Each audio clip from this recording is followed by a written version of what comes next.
You're lying in bed at 2 a.m., scrolling through your phone, watching some fitness influencer talk about their morning routine that starts at 4:30 a.m. with a cold plunge, followed by an hour of meditation, a green smoothie with 17 ingredients, and a 10-mile run before most people even hit snooze.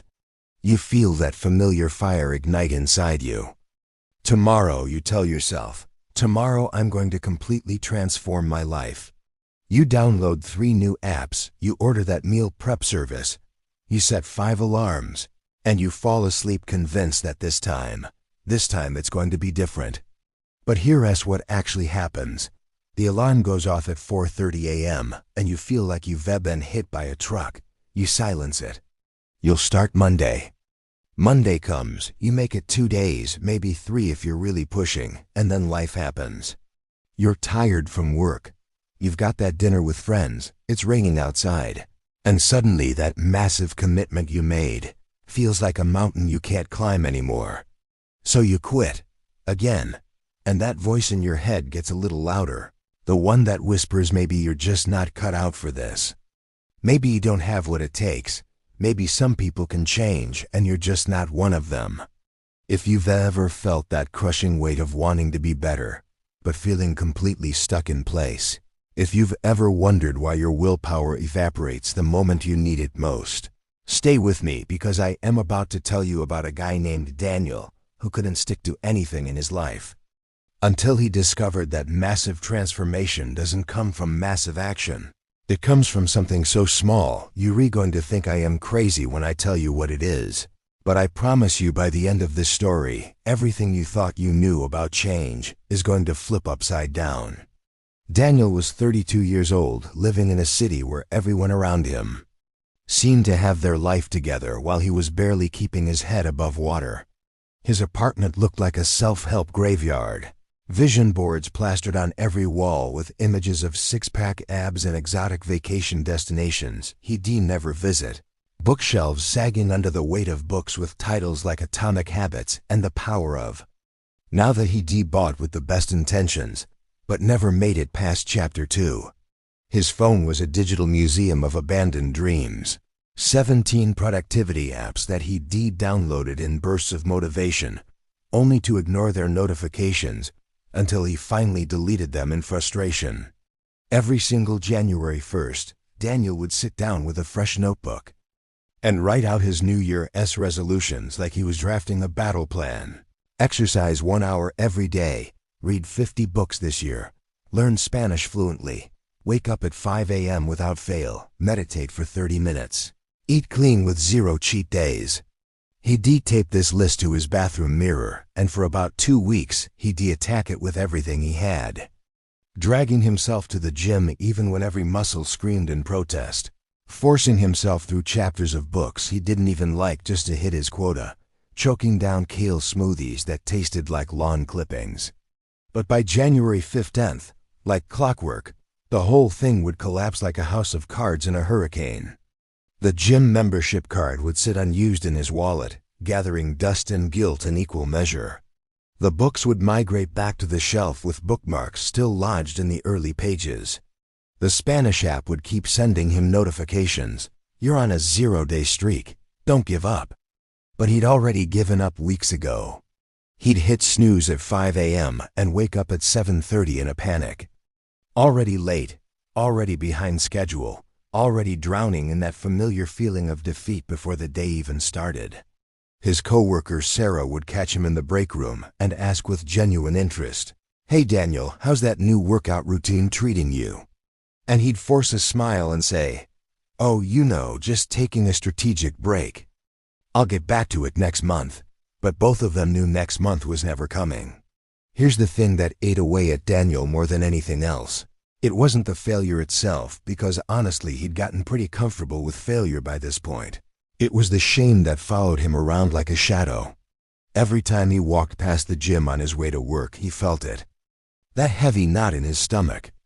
Every time he saw someone on the subway, absorbed in a book, he felt it. That voice reminding him he was supposed to be reading too. Every time a friend asked about his goals at a dinner party, he felt it. That suffocating sensation of being someone who talks about change but never actually changes. Someone who's all potential and no follow-through. His mom would call him on Sunday evenings and ask in that worried tone mothers have, "Honey, are you taking care of yourself? Are you eating right? Are you exercising?" And Daniel would lie through his teeth. "Yeah, Mom, everything's great. I'm doing really well." But nothing was great, and he wasn't doing well at all. Late at night when the city finally went quiet, and there was nothing left to distract him from his own thoughts, Daniel would lie in bed staring at the ceiling, and that brutal voice in his head would start up. "What is wrong with you? Other people can do this. Why can't you? You see people transforming their lives every day on social media, losing weight, building businesses, learning new skills. And here you are stuck in the exact same place you were 5 years ago. Maybe you just don't have enough discipline. Maybe you're fundamentally broken. Maybe you're just weak." What Daniel didn't understand yet, what nobody had ever told him, was that his problem wasn't weakness at all. His problem was that he'd been using completely the wrong strategy his entire life. Then came the Tuesday morning that changed everything. Daniel woke up with this sharp pain in his chest, not the kind that makes you call 911. Immediately but significant enough that it scared him in a way he hadn't been scared in years. He drove himself to the doctor expecting to hear the usual, "You're fine, it's just stress, drink more water." But instead the doctor's expression went serious as he looked at Daniel's test results. "Daniel," the doctor said, setting down his clipboard and making direct eye contact in that way doctors do, when they about to tell you something you don't want to hear. "Your blood pressure is dangerously elevated. Your cholesterol levels are in the red zone. You've gained significant weight. And if we're being completely honest with each other here, you're on a fast track to a heart attack if nothing changes." The doctor paused, letting that sink in. "You're only 32 years old, but your body is aging like you're 50. This isn't a warning anymore. This is a wake-up call. You need to make changes, and I don't mean someday or when you feel ready. I mean starting right now." Daniel walked out of that doctor's office in a complete daze, the medical report clutched in his hand, feeling like a death sentence. He sat in his car in the parking lot as rain started coming down, watching the water streak down his windshield. And all he could think about were all those failed attempts, all those gym memberships he'd wasted money on, all those diet plans he'd started on Monday and abandoned by Wednesday, all those motivational YouTube videos he'd watched at 2 in the morning, feeling inspired and powerful, only to wake up the next day and do absolutely nothing. For years he'd been telling himself the same comfortable lies. "I'll change when I am ready. I'll change when I have more time. I'll change when I feel motivated enough." But sitting there in that rain-soaked parking lot staring at his medical report, Daniel realized with crushing clarity that he was never going to feel ready. He was never going to magically have more time appear in his schedule. And motivation was never going to last longer than a few days at best. Something cracked open inside him right there, not the kind of crack that breaks you down, but the kind that breaks you open to possibility. He whispered to himself in that empty car with rain hammering on the roof, "I can't keep doing this. I can't keep living this way. I can't keep failing in the exact same pattern over and over. There has to be a different way. There has to be something I'm missing." That night, instead of Googling his usual searches like 30-day body transformation or how to completely change your life overnight, Daniel typed something different into the search bar. "Why do I always fail at change?" And that's when he stumbled onto a video about this guy named Dr. James Richardson, a behavioral psychologist who lived just outside the city and had this reputation for helping people who tried everything and failed at everything. Before his brain could talk him out of it, before that familiar voice of self-doubt could convince him it was pointless, Daniel fired off an email. "Dr. Richardson, I've failed at changing my life about 100 times now. Can you actually help someone like me, or am I a lost cause?" He hit send and tried not to think about it. The next morning there was a reply waiting in his inbox. "Come see me tomorrow at 3 p.m. and bring only one thing with you, your willingness to start impossibly small. Daniel showed up at Dr. Richardson's office at exactly 3 o'clock the next day. The doctor was younger than Daniel expected, maybe in his mid-40s, with kind eyes and this calm energy that immediately put Daniel at ease. "Daniel," Dr. Richardson said, gesturing to a comfortable chair, "tell me about your goals." Daniel launched into his well-rehearsed speech, the same one he'd given himself 1,000 times. "Why want to exercise every day, eat healthy, read more books, wake up early, meditate, learn Spanish. Basically, I want to completely overhaul my entire life and become a completely different person." Dr. Richardson held up his hand like a traffic cop. "Stop right there. That's not a plan. That's a fantasy, and fantasies are what keep people stuck." He walked over to a whiteboard and drew 2 simple stick figures. "This person right here," he said, pointing to the first stick figure, "decides they're going to run 5 miles every single morning starting tomorrow. What happens to this person?" Daniel knew this story because he'd lived it. They run for maybe 2 days, possibly 3 if they're really motivated, and then they quit. "Exactly right," Dr. Richardson said. "Now this person over here," pointing to the second stick figure, "decides they're going to put on their running shoes every single morning. That's it, just put on the shoes. What happens to this person?" Daniel frowned, confused. "That seems like it's not enough to actually make any difference." Dr. Richardson smiled like he'd been waiting for exactly that response. "That's what absolutely everyone thinks, and that's precisely why absolutely everyone fails."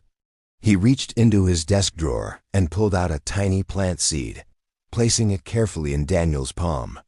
"Look at this seed. If I told you to plant this seed in soil and then immediately dig it up tomorrow to check if it's growing, what would happen?" "It would die," Daniel said. "Exactly. Now what if I told you to plant it, water it with just 1 tablespoon of water every single day, and don't look at it or check on it for an entire month? What would happen then?" "It would grow," Daniel said slowly. "But why?" Daniel thought about it. "Because growth happens slowly and invisibly. You can't see it happening day to day, but it's happening under the surface the whole time." Dr. Richardson leaned forward with intensity. "Daniel, your problem has never been discipline. Your problem is ambition. You're trying to plant an entire forest in 1 day. And when you do and wake up the next morning and see a fully grown forest, you decide that failed and you quit." He turned to the whiteboard and wrote in large letters, "Big goals equals big pressure equals big failure. Tiny habits equals no pressure equals inevitable success." "Here's what most people fundamentally don't understand about human psychology," Dr. Richardson continued. "Your brain is wired to resist big changes because it perceives them as threats to your survival and comfort.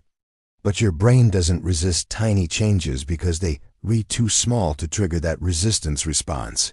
He opened his laptop and pulled up a document. "This is what you're going to do, and I already know you're going to think it's ridiculously too small to matter. But I promise you, if you trust this process, in 6 months you will not recognize your own life." He handed Daniel a single sheet of paper with 1 sentence written on it. "After I brush my teeth in the morning, I will do 2 push-ups." Daniel stared at it in disbelief. 2 push-ups? That's the whole plan? That's it. Not 3, not 5, exactly 2. "And here is the only rule. You can do more if you want to, but you absolutely must do at least 2 every single day, no matter what. No exceptions, no excuses." "Daniel, success has nothing to do with motivation. Motivation is like weather, it comes and goes. It's unreliable and unpredictable. Success is about automation. About making a behavior so easy, so small, so automatic that it happens even on your worst days when you feel like garbage." He pointed at the paper. 2 push-ups after brushing your teeth. Your brain will not resist 2 push-ups. You won't negotiate with yourself. You won't need motivation. You'll just do it because it's basically nothing. And then something magical starts to happen. "What?" Daniel asked, leaning forward. "Once you're already down there doing your 2 push-ups, you'll naturally do 10, maybe 20, maybe more. But even if you don't, even if you literally only do 2, you're rebuilding the most valuable skill in the entire world. The skill of keeping promises to yourself. The skill of being someone who does what they say they're going to do. Dr. Richardson stood up. One tiny habit, Daniel. Just one for 30 days. No other changes, no other goals. Just this one impossibly small thing. Can you do that? Daniel looked at the paper again. 2 push-ups. It seemed absurd. It seemed too easy to possibly work. But for the first time in years, maybe the first time in his entire adult life, he thought to himself, I can actually do this. I can't fail at this even if I tried. Yes, he said with conviction, I can do that.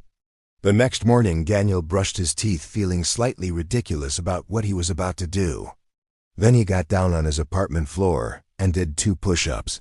It took 8 seconds total. He stood up and laughed at how anticlimactic it was. This is supposed to change my entire life? But he did it again the next day, and the day after that. Day 4, 2 push-ups. But then he thought, well, I'm already down here, and knocked out 8 more. Day 7, his 2 push-ups naturally turned into 15 without him even thinking about it. Day 10, something weird happened. After finishing his push-ups, instead of immediately jumping into his morning routine and rushing to work, Daniel felt this surge of energy. He did 10 jumping jacks. Then he drank a full glass of water. He didn't plan it, didn't force it, it just happened organically. Week 3, the 2 push-ups had become so automatic he didn't even think about them anymore. They were just part of brushing his teeth now. But he noticed something else. On his lunch break, he felt restless sitting at his desk.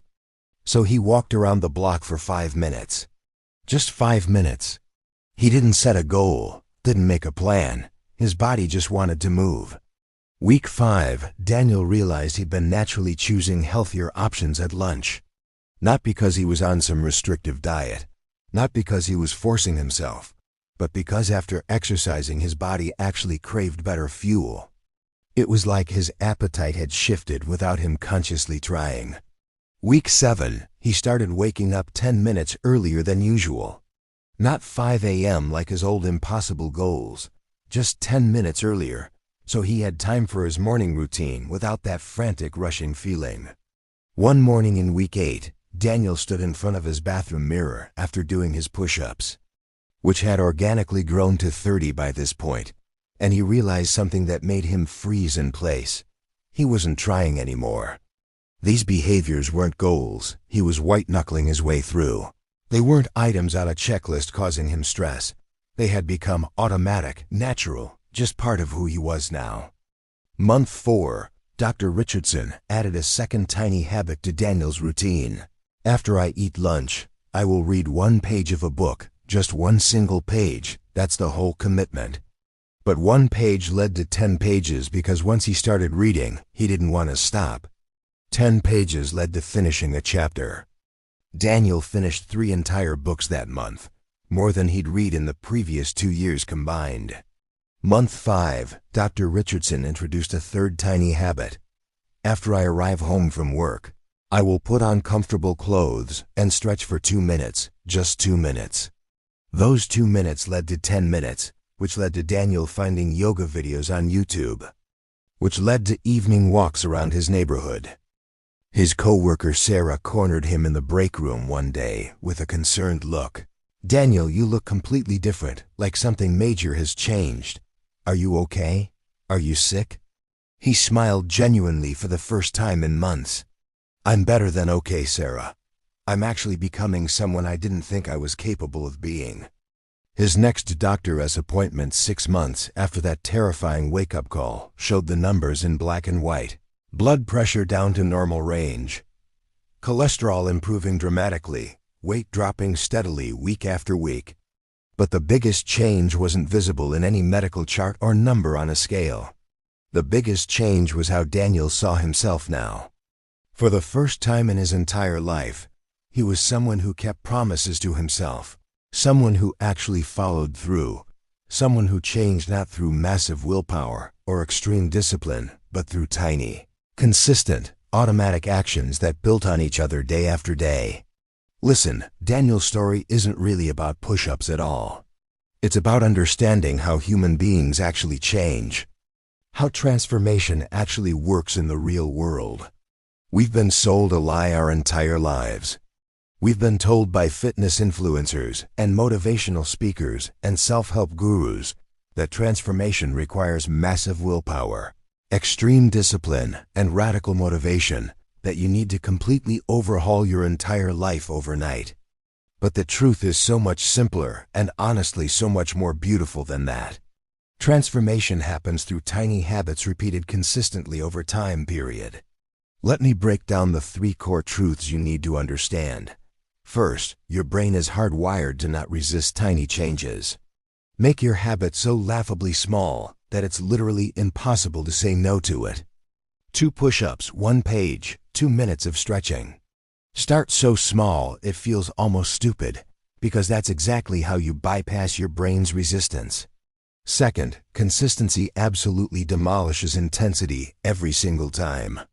2 push-ups every single day for an entire year will transform your body and mind way more than doing 100 push-ups once a month when you feel motivated. Show up small, but show up every single day without exception. Third, tiny habits create identity change at a fundamental level.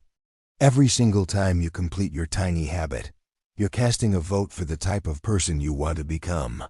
You're proving to yourself, I am someone who exercises, I am someone who reads, I am someone who keeps their word. And eventually, those votes add up and your identity shifts completely. So here's what I want you to do right now, today, not tomorrow or next Monday or January 1st. Choose one single area of your life you want to change, just one. Now ask yourself this critical question.